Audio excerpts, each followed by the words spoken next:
actually at the Thornton Distilling Company at Thornton, Illinois, which has quite an interesting history. And joining me for this is Andrew, who is one of the co-owners of the location, who has some interesting stories to share and is quite an authority on history here.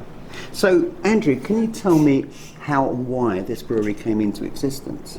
Sure. So the history goes all the way back to 1836, 1837. There was a log cabin brewery on the property that was utilizing the natural spring water.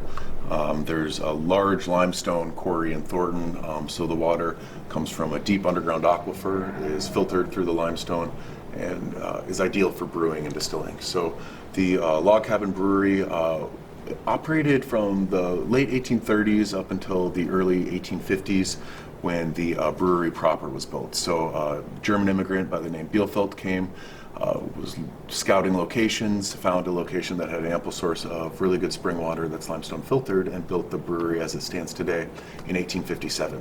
Now, the artesian well area apparently is noted for activity of the paranormal kind, so I understand. Yes, there is a strange vibe down in the well. Are you prepared to reach out to us here tonight? Are you prepared to open up to us? See that?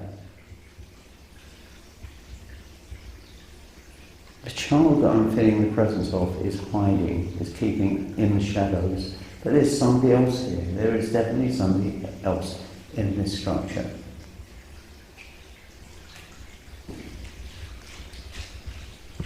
Please give us an indication. I just heard a voice. Did you hear that? I heard something. Yeah. And again. Now, there have been a number of occurrences here of a paranormal kind. Now, were they triggered by the fact that people were renovating this building, do you think? Because I understand there's a photograph of a ghost that was allegedly captured here. Where was it captured? So above the bar area, our bar is located in the original brewing tower, Yeah. which is about 2.5 stories. So there's a space on the second story that leads into the old house, the residence, and that there's some sort of apparition that appeared. One of the customers was snapping photos of the architecture and captured it last year.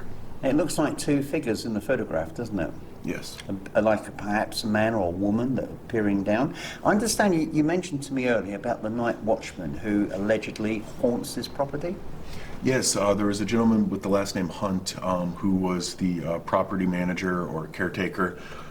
He supposedly haunts the building. So he would walk around at nighttime just keeping an eye on things. He was essentially guardian that the mob brought on, and legend has it that he still walks the halls to this day. Who are you, sir? Hunt.